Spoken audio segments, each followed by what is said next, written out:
Hello, everyone. Thank you for joining me on another episode of our podcast today.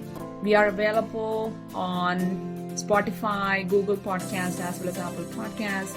So if you or your friends are really interested in learning about healing journeys, this is the podcast for you. And we're going to be sharing so many different stories. And today, too, I have another story, another person. She has become my friend. She's always been such a person who's inspiring in so many different ways. She's an entrepreneur today, and I've had the honor of working with her. And so I'm going to introduce to you Puja. And so she is now a culinary nutritionist. And this, of course, started with her own health journey. And we're going to talk about that. And she's going to share about her history as well as her life and how today her life is and what this health journey became. And another thing that I also want to mention here is so many times, we go through so many different difficulties in our life. It could be health difficulties, it could be life difficulties, challenges. And I often think that, these are all opportunities for us to learn and grow. And Puja is here an example of that. She didn't really go through all of that difficulty with her health and think of it as, oh my God, here I am a victim. Instead, she actually became a victor from that. And so another inspiring story for you of how, if she can heal, you can heal too. So let me introduce you to Puja. Hello, Puja. Hi, Soumya. Thank you so much for having me here. And I'm really excited to share my journey. And I hope that it will help many, many people understand. And that is what my goal is, or you can say that is my dream, to help many people. And I don't want what all struggles I did. I didn't had any help, any support initially for many, many years. And I want to let people know that it's possible and food is medicine. Yes. That is what I feel. And I have seen that in my life. I agree. I will start from when I was about 8 or 9 years old. So my dad is a physician, practicing allopathic medicine back in India. And as I remember, I was always told to be a doctor. So it was always medicine in my house. So since when I was little, I used to get a lot of allergic reactions to things. Like I remember more of hives. So I will go in the sun. So always mom will say, no, take umbrella, take your glass, sunshades and a hat or something.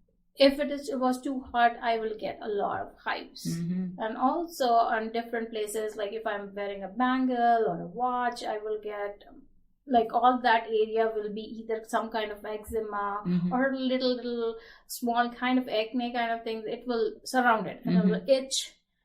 As of I remember, I was on cetirizine, which is more an antihistamine. Antihistamine all the time. Of course, it was easily available, right? So it was easily available, and and that's again another thing that I want our listeners to kind of understand, as well as how your body was trying to tell you. And probably you may not have understood that, but your parents do, that there is something happening. Your body, your immune system is reacting to something. Instead of actually masking it, if something else was done to heal it, it may have been so much easier because you were young, when you're little, obviously things are so much easier than when it forms layers after layers. So just something to always remember. So if you have a child who has some kind of allergic reaction, it may be something that you want to pay attention to and start looking at what could be contributing to it rather than just giving Zyrtec or Allegra or any kind of antihistamine, because then you are just putting that layer in and there are more layers forming on top of it. And then when you do eventually get tired of it and get treated, it's going to be, peeling away so many layers and it just becomes more complicated. Yeah, and I also remember while talking to you, I also used to get colds very often. And one of the triggers was yogurt. If I was eating and I used to love yogurt at that time, I will eat a spoon of yogurt and I will get a cold. Yeah. And actually, it's funny you say that because I used to have the same problem. I used to love yogurt. I used to love milk. And I was a very poor eater as a child. And my mom used to get super upset with me because I would just literally be picking at, one grain of, rice at a time. So all she'll do is she'll give me a cup of milk.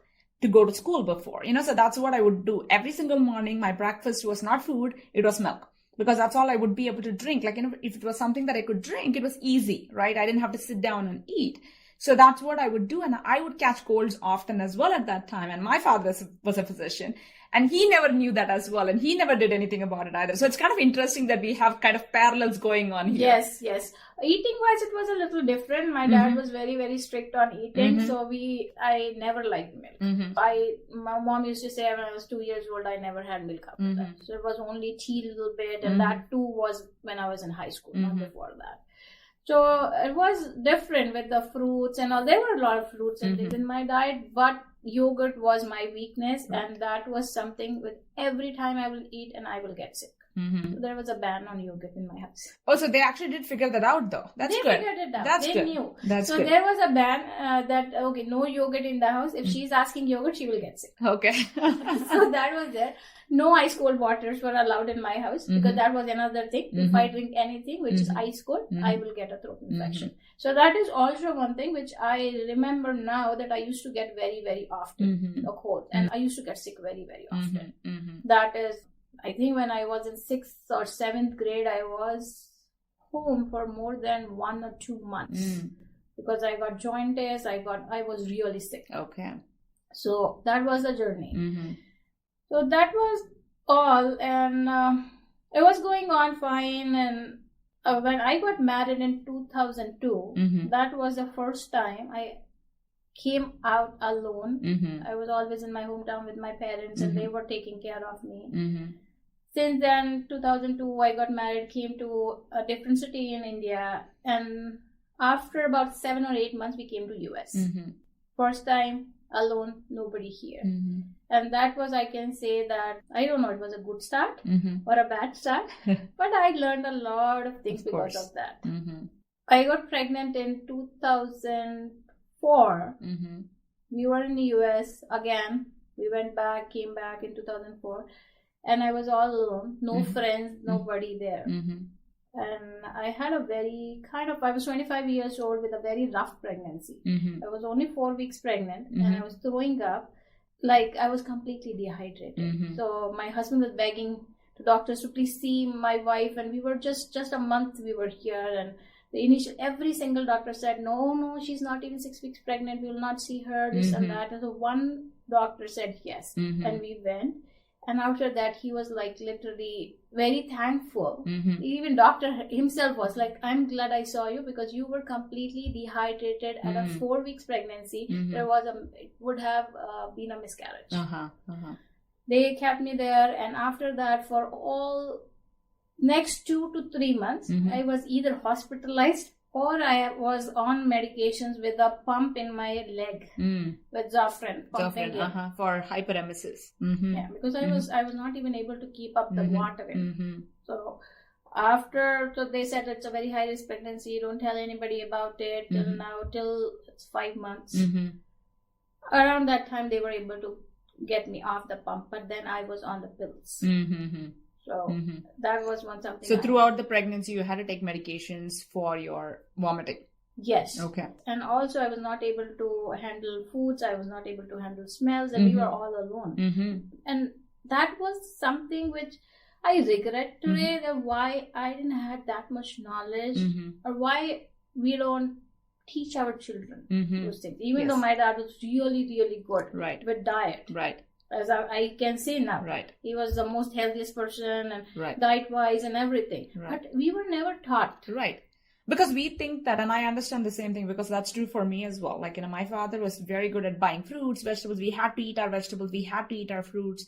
And other than milk, because he really believed milk was amazing for our body. So that was the only reason why milk was one thing that we used to buy 2 liters of every day for 4 people. And we consumed 2 liters in a day. So everybody was actually consuming almost, 16 ounces of, milk or yogurt or something in the day. Other than that, he was actually awesome in all of that. And I was actually always eating healthy. And I definitely contribute to so much of my health today to those kinds of things.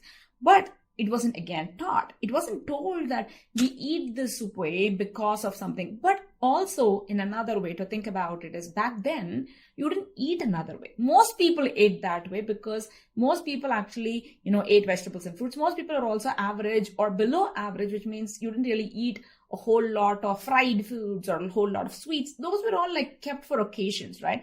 So I don't think in their mind, they would have thought that this is something that they have to teach because this is normal. There's nothing abnormal about it, right? But in today's world, we actually have such big, I think, extremes, right? Because you could actually be eating healthy and then you could just go out and eat. And that in itself can actually turn out to be completely unhealthy. Because before it wasn't like that. If you ate at home a specific food, you can go out and eat the same food. But now it's just so different. So I think we actually have more of a responsibility to teach our children why we eat the way we eat than I think our parents did. But it absolutely made a difference, especially coming to another country. I agree. Yes, it was very different. Right. It was very, very different. Then my daughter was born with all that. There was another thing to add. When I was 7 months pregnant, I started having contractions. So I was again on a different medicine to stop the contractions, to stop the baby from coming until the 9th month start. Right. So as soon as they stopped my medicines in August and my daughter was born, in 3 weeks, she was diagnosed with a milk protein allergy. She was very cranky and colic and all those things. And again, we were alone, no help. So at that time, I had no idea how to stop the milk. It was a very, very rough journey. Now it's so much easy. Now when you go out, you have so much weekend options and things and so many articles, people talking about it. But back then in 2005, it was not. I agree. I mean, there's so much more exposure now. Even conventional medical doctors have started talking about it. But back then it wasn't. They would think of people who actually said anything about food. Allergic to food as crazy, pretty much. Yes, and this was a specialty doctor we saw, and he was like, you have to stop ghee because ghee also have the milk protein. And that was like a shocker, what and how I will manage everything. Everything had some kind of milk in it, which that was the basic diet. So it was very hard with the baby handling all that till 6 months, till she turned 6 or 7 months. Until then, I was completely vegan, super hard. I had to travel back home. Nobody understood what vegan is, why she's not eating ghee, why she's not eating milk. But it was very, very rough. So when she was a year old, then they started my milk back. I stopped feeding her and all that. And also they started her milk. And I You started her on cow's milk as well? Yes. And you yourself on cow's milk? Okay. The result was I started gaining weight. I didn't have any pregnancy weight. I was back to my normal weight. And even on my pregnancy, I didn't gain weight because I was throwing up so much. So there was no weight gain. I was really weak. But the worst thing, I will say it's the worst thing I did. From 110 pounds, I came to 140 pounds. And I keep on gaining weight slowly. It was a slow journey, but I started gaining weight after that. Since I started when she was a year old, 2006, I started gaining weight. We had a lot of stresses back home. We're traveling a lot to back home and coming here.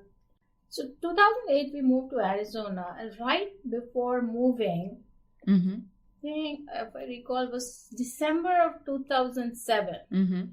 I started having severe back pain. And one day I was giving bath to my daughter and I couldn't come up. Okay. I was stuck. Oh my gosh. She was in my hand and I was stuck, screaming. And after that, for a while, it was like I was not able to wear any heels.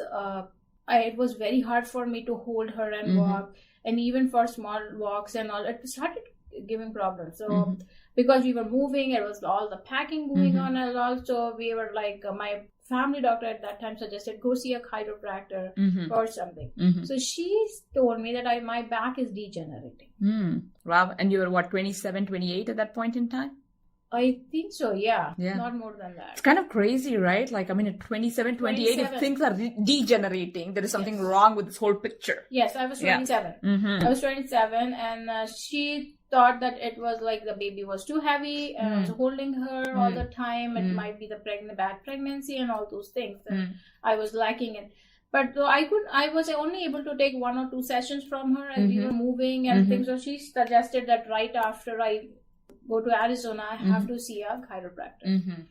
So I went, and she herself told me, this doctor goes here. I used to go 3 times a week to a chiropractor with massages and all those things.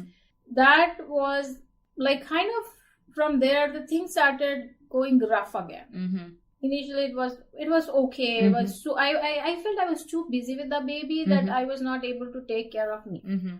Right after, so things, this chiropractor helped me a lot, and after a year of all these things, I was getting better, but not completely okay. I used to get stuck.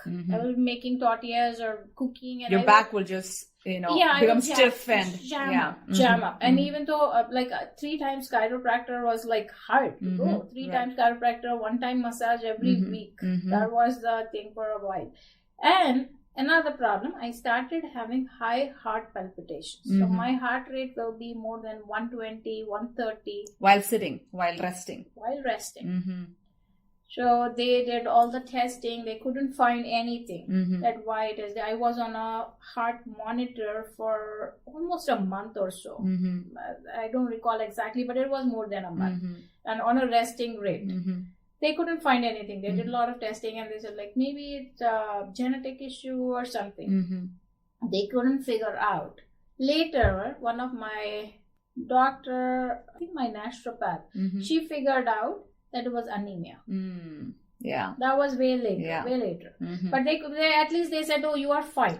So that was one thing, that you are there is no heart condition, nothing, but there's something which is bothering. So I started more exercising, working on with going to the chiropractor. They used to give me strengthening exercises. I started going to gym and many more things. By around 2010, I was still working on these problems. I started having a new issue. I got some kind of blisters in my legs after ant bites, and I started getting colds and throw ups and many more different all kind of allergic reactions. My hands will be swollen. I will have rashes all over, red skin on my face, and so I again saw the physician, and they luckily had an allergist there. So they did a lot of allergy testing, and I was diagnosed with a gluten sensitivity and a lot more sensitivities with the fruits. Another thing I recall, that was too many things to recall. Right. I was having, I love oranges, and we used to have a tree in our backyard, an orange tree, and I was so excited that I will make orange juice as soon as I will drink it. That's a fresh orange juice, not the bottle, and my tongue will be double in size. If I will eat strawberries, my tongue will be double in size, and a lot of more different fruits and things. If I will eat the apple, I used to throw up. So even you started becoming allergic to fruits too, and not just reacting to gluten alone. Yes. So I was not there was no reaction to gluten as of we can see. There was more fruits. More fruits. So as soon as I will eat a fruit, I will have an issue. So, and also I developed sun allergy. And that was a problem in Arizona. It's so hot. Right. And my daughter was in kindergarten, and I used to go all the field trips and things. So once in October, I remember, she was 5-year old. I was kindergarten. I went on not a sunny day. It was a very light day for a field, hay rides and all those things. We went.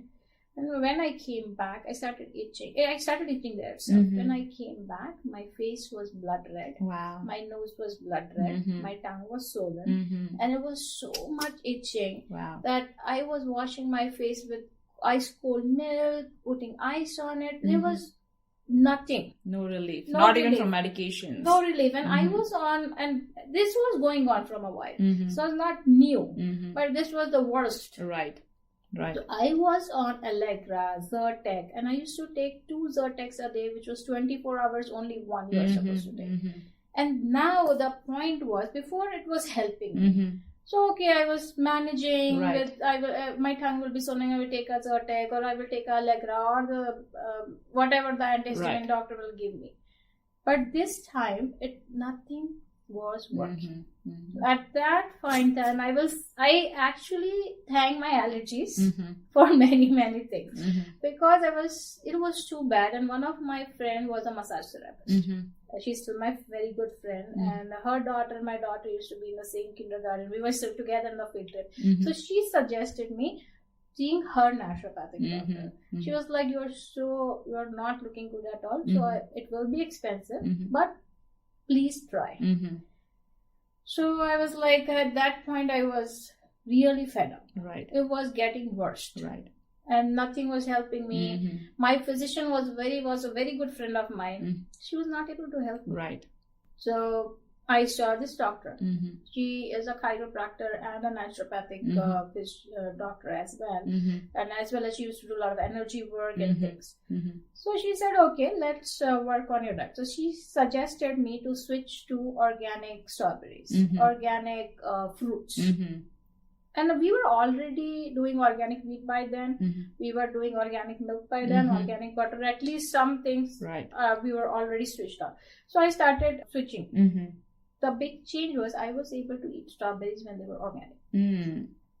But wasn't your oranges from your tree in the backyard organic already? They were, but I don't know. I was not able to handle oranges yet. Okay. But strawberries, she did some treatment. She gave me suburbs, and she was also doing some chiropractic treatments on me, and some energy work, lot of things. So once she did all of that, you were able to start eating those kinds of things back again, as long as it was organic. I was.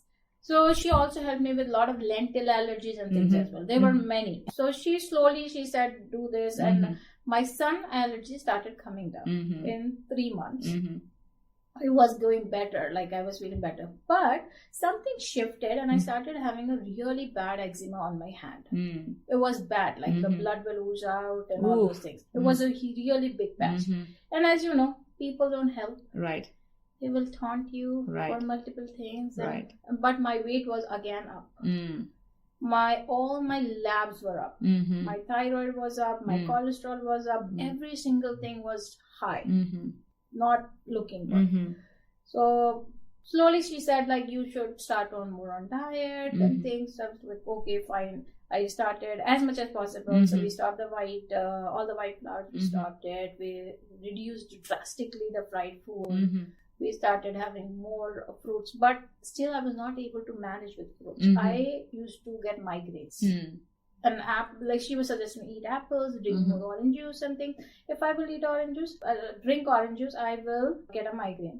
If I eat apple on empty stomach, I will get migraine. I will be throwing up all day long. So it was helping in some ways, not helping in some ways. But the big change was then slowly we started switching to organic vegetables and organic fruits, especially the dirty lily. That she said that at least start from there. Right. So I was able to handle, and then I started more precaution that hey, I cannot eat strawberries outside if they're not organic. We used to go to temples and all that. You will get fruits from there, and I started being very cautious by then. So things were kind of okay slowly. The eczema started going away. She put me on a lot of probiotics, a lot of different diets, herbs, and homeopathy also. So things were going okay. Not bad, not good, kind of okay. Kind of stabilized a little bit. Then the biggest problem was my weight was not coming down. Even though I was exercising and I gained a lot of strength with exercise, going to the gym, I had a personal trainer. A lot of things were getting better. But one fine day, I pulled some muscle in the gym. I was doing a lot and I was excited and I was able to do so much and I'm getting back in shape. I pulled something. After that, it was 2016 or 15, somewhere in around the 15 or 16, I was not able to go back to the gym. What I pulled, nobody knew. It was really bad. And I was kind of back to all that jamming rib cage and things started coming up. We had an India trip in 2015. My mom had a heart attack and we went. Seeing my mom suffer, it was hard. But when I came back, by then we were already eating salads. We were already doing a lot of dietary changes. But when I came back, I decided to go further.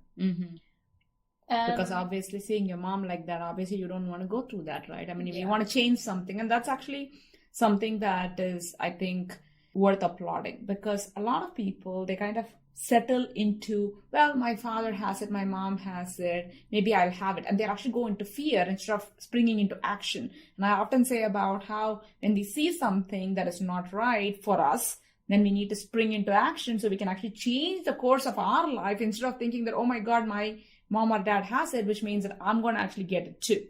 No, the thing was with me, it was different because I decided I don't want it for my family. And there was one more thing which I remember now, I think 2014, 15, all that time, because we were already seeing a naturopath, and my naturopath moved to a different city. So she introduced me to different more naturopathic doctors there, and I was able to get much more from them. So we were already reading a book by Dr. Joel Fuhrman, and we had a diet. And by then, I was able to handle all the fruits without any migraines, without any throw-ups.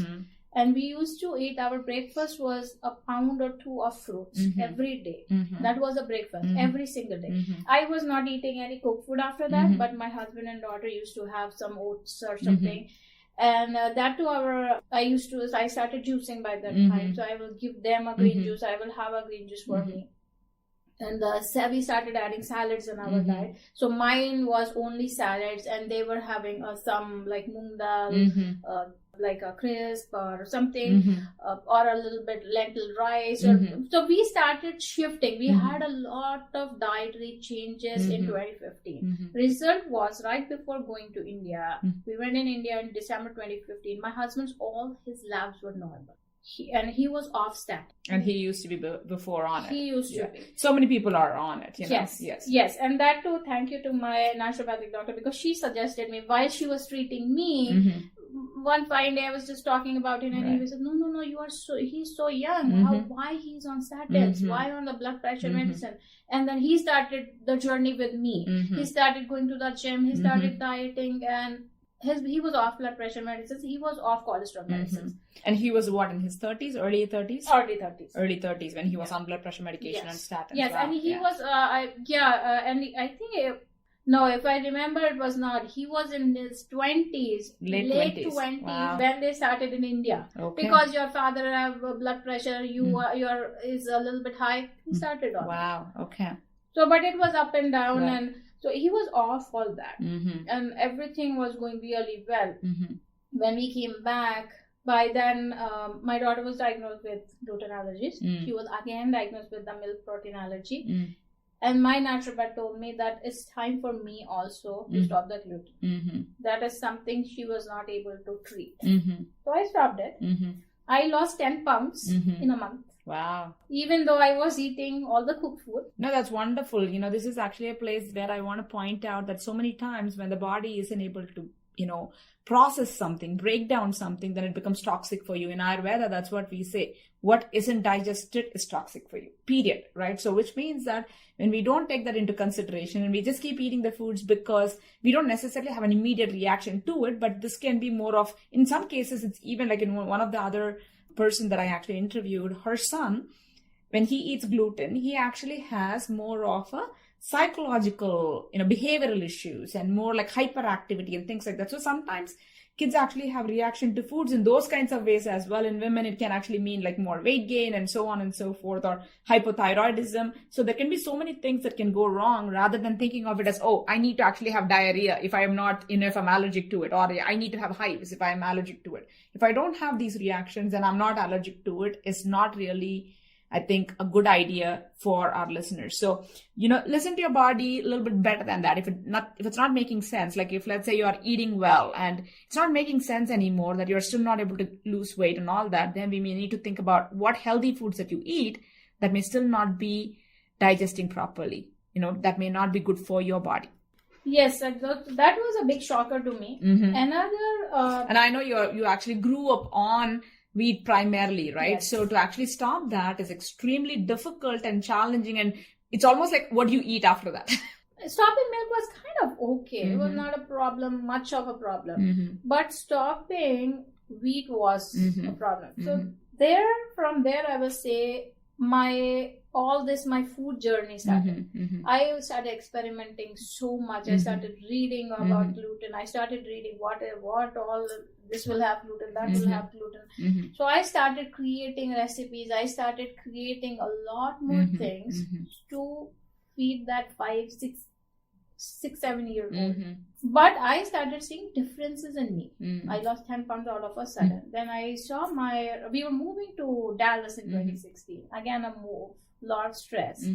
Before coming, I was just going to my dentist, seeing my eye doctor, everybody, and I don't have to right away find somebody. And my eye doctor said that I used to have severe kind of bumps inside my eye. Wow.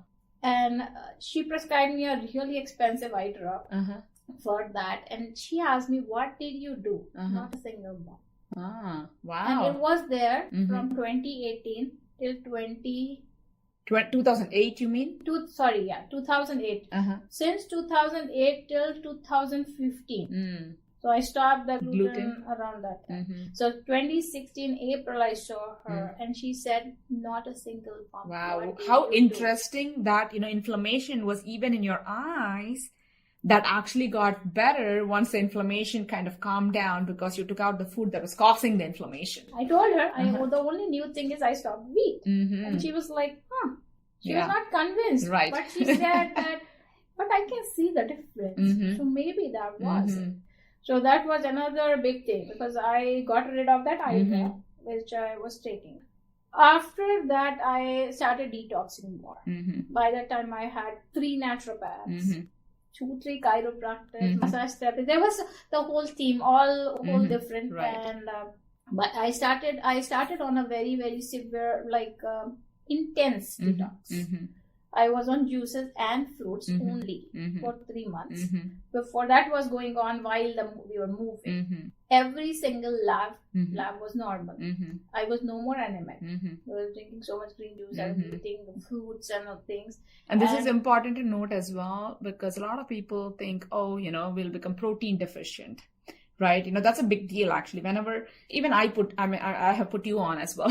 I put you on steamed veggies, for a few months, maybe. Yes. So when we do those kinds of detoxification, people immediately think, I'm going to actually become protein deficient. I'm going to become this deficient, that deficient. One of the things is, as long as we are eating, we are never going to become protein deficient. And this is something that I want the listeners to hear and understand as well, because the detoxification, obviously, from all the years of abuse the body has gone through and not healing from any of those things, these are all things that actually heal the body without actually putting more burden on the body. So you took out all the inflammatory foods and you actually put foods that are anti-inflammatory, antioxidant rich, which means that the body just started healing quickly. And so and I think the word detoxification scares people because they think they're in the bathroom all day long every day. And that's not what it means. No, it's not. Right. But that's not what it means. But that's the reason I'm clarifying that, because the moment you're saying that, I'm sure that there are somebody who's like, oh my God. And I have seen that in practice, right? So many people will be like, oh, you're saying detoxification. Am I going to be in the bathroom? Can I take this and go to work? And I always tell people, no, of course you're going to have better bowel movements than you ever did before, and that's good. But you're not going to be having diarrhea all day, every day. It just means that your pathways are going to open and do what they're supposed to be doing. That's what detoxification means, which means the cells become unburdened from all of the toxicity that was holding on to, and now the cells can actually start functioning better. So that's what detoxification is for our listeners. I want you to be clear about that.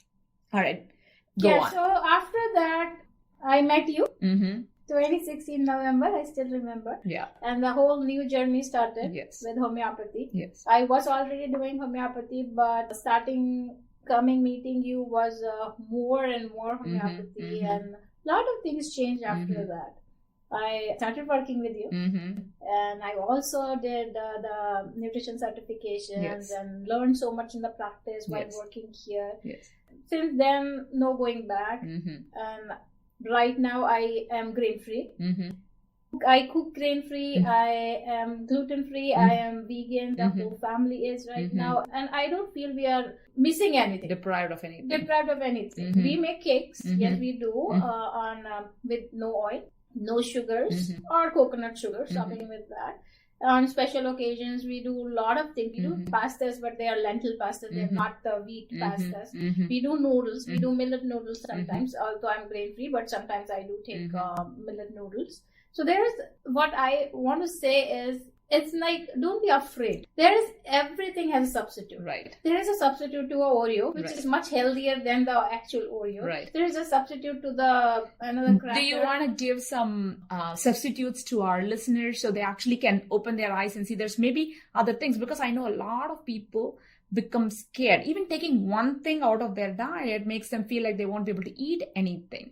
And so I think, because you are a culinary nutritionist as well, and her website is pujaagrawal.com, and we'll actually have her website on the description, so you can actually go and click and see what she does. And she actually offers now, as I said, she's an entrepreneur now. So even though she was a part of her practice before, now she has actually, spread her wings and, going and helping other people. And I love that because, she actually took what was seemingly all this difficulty and made that into something that could be beautiful. So she can actually support and help people who have allergies, who actually think that this is not possible for them, that this healing is impossible. She has beautiful skin, her blood work is great. So she has actually come a long way and not taking any medications.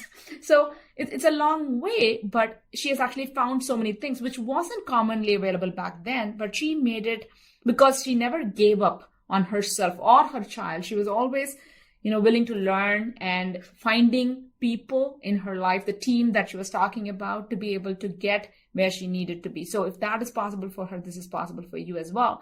And you can also get her help if you are someone who's kind of having allergies and you don't know how to cook with those kinds of things. She has a lot of resources because she has done it herself. And there's no other better way of learning than through experience. Yes, I am starting a recorded course because I was like, I'm doing one-on-one consultation right now, but it's very hard for people to get time out when I do online classes. And also I am very soon going to start to recorded courses so people can do it on their own. Perfect. Some substitutes I can say, like, I know kids love pasta, so it's okay. Right. I myself make twice a week pasta. Make it with lot of veggies, and instead of the wheat pasta, switch to chickpea pasta, switch to a lentil pasta. It might be a little hard initially, but don't tell them. Right. Just make it nice. And I think even quinoa pasta is another option. There is a quinoa pasta as well. Yes. And so if you are someone who actually eats rice but not gluten or having issues with gluten, then brown rice pasta is also available. So there are so many options available now. All you have to do is just go to some health food stores like maybe Sprouts, Whole Foods, Trader Joe's. These are all good options to start looking at. Even Winco, for that matter, has a lot of bulk section, and you would be able to get a lot of things from there. Any other things? Like if you are going gluten-free, you can make lentil dosas. You can have regular dosas. Like I don't eat rice. So I go more for the lentil ones. So like crepes. Yes. Crepes. Yes. Or kind of a lentil pancake or something like that with a lot of veggies in it. And try to put more veggies. That is what I do. I steam veggies, or I even a little bit oil is okay. Yeah. And if you are using canola oil or the safflower oil, switch it to avocado oil or coconut oil. But too much of a healthier oils, because vegetable oils as well as soybean oil, they're all actually extremely inflammatory for the body. For the most part, actually, most oils have more omega-6s than we would like it to be, but some oils are just worse, and those are the ones. And canola oil, if it's only organic, it's okay. If it is regular, you cannot consume it. It's just pure poison for your body. You really want to be switching over to also, if you're cooking with it, obviously it has to have high heating points so that it doesn't actually deteriorate as you're heating it. So typically many oils actually do that. So you want to be kind of aware of that. Avocado oil is a good one. Sesame oil is great. And I know that some people have allergies to those kinds of things. So you want to be aware of that. Coconut oil again is another one. So yeah. Any other substitutions that you want to offer people? I will also suggest one thing. It's not actually food, cookware. Yes, good point. Great point. Because that is another thing which I did a long back. No non-stick at all. Either cast iron or stainless steel or glass. Yes. If you like to. Ceramic. Ceramic. So that is one thing which is equally important as the food. I agree 100%. See, this is the reason why we need to actually have Puja here because she brought up some points that are extremely valuable. We talk about these kinds of things as to how much toxicity comes from the cookware you use, because the cookware, if you don't know what it is made up of, then you shouldn't be using it. It's that simple. And it shouldn't have like 100 different layers and you don't know what is underneath and all that. It should be simple enough. It should be pure stainless steel. It should be pure iron. It should be pure glass, right? Things like that, which are inert. They don't really react with your foods. But there are other things that actually do react with your foods. And it's very important to not use those. Aluminum toxicity is huge. We talk about that often on our Facebook and Instagram. As to how much it actually causes brain toxicity, and nickel is another one that can actually cause, lead is another one. So you really want to be careful. And if you're using cast iron, this is something that I do want to mention here. You don't really want to cook anything sour in there because it actually does react with sour food. So don't cook anything sour in iron pots and pans, but you can use that for other things. Same thing applies for the bakeware. Yes. While baking. Correct. Make sure. And if you have a non-stick, make sure that you are having good liners. Mm-hmm. Yes, like silicone liners. Unbleached paper, unbleached baking paper and all those things. Yes, parchment papers, you can actually get unbleached ones. You can actually get silicone, pads for that. If you're already using bakewares that have aluminum and all of that, then it's a good idea to actually do these kinds of things. Good points. Another thing I would like to give is candies. So for candies, there are a lot of good brands. Especially Halloween, right? Yes. Yeah. And day to day also, like, okay, the kid is small, they want a treat. So there are a lot of good brands out there, and I will post some things on my Facebook page as well soon. So there are different good chocolates, good candies, which you can start. Yes. They might not like it. So there is one brand that I particularly care for when you say chocolates. I'm not a fan of candies, but so I can't really give any substitutes for it. I'll let you do that. But chocolates, I definitely love my dark chocolate. So Hu, HU is a great brand. It's very clean, doesn't have many ingredients. It's also actually, if you eat a small piece, like, whenever I put people on diet and they're like, can I just have chocolate? I'm like, okay, go buy this chocolate, but you can have like one little bar of that. Piece of that, once in a while. So yeah, that's great good. Points. Another thing they can start substituting dates when they want to eat sweet. Have some nice dates on hand. Yes. Cranberries, raisins. Those can be, and they can be a snack for kids as well. Because that is another problem we face, that hey, my kid, you don't understand, they like this, but they have kids, why you that and I have heard that from long poor baby, I'm not giving her anything. I understand completely. And another substitute that I want to actually share here, because Puja inspired me now, is a lot of time crunchies, right? A lot of people like crunchy stuff, and that's where they're like chips, or crackers or cookies. So instead, like garbanzo beans, you can actually cook it, and then you can actually mix whatever your favorite spices are. You can actually put it in there, marinate it for a little bit of time, and then just spread it on a baking pan and bake it. And it comes out super crispy. It's so delicious, and your kids will start loving it. So just put the spices that they like, don't make it super hot or anything, but things like that. And you can even actually make it barbecue style, because a lot of kids love barbecue style. So you can actually add maybe a little bit of maple syrup if you want in it, so that it actually becomes a little sweeter, and they would enjoy that. So those are all the things that we have for today. I really appreciate you, Puja, for Thank you so much, being Anya, here. Me here. It's always wonderful. It's been a while since we actually got to, spend any time together. But I'm, grateful that you came today, and we got to talk about all of these things and catch up a little bit. Thank you, everyone, for tuning in today. I know that you have places to go and, things to do. I really appreciate you spending this time with me, with us, and listening to the stories that people have to share. And if this is a story that inspires you, and if this is a health journey that actually makes you learn something, maybe there is somebody else that needs to hear this as well. So please do show us some love and share this with all your friends and family. I'll see you in 2 weeks. Thank you very much. Bye-bye.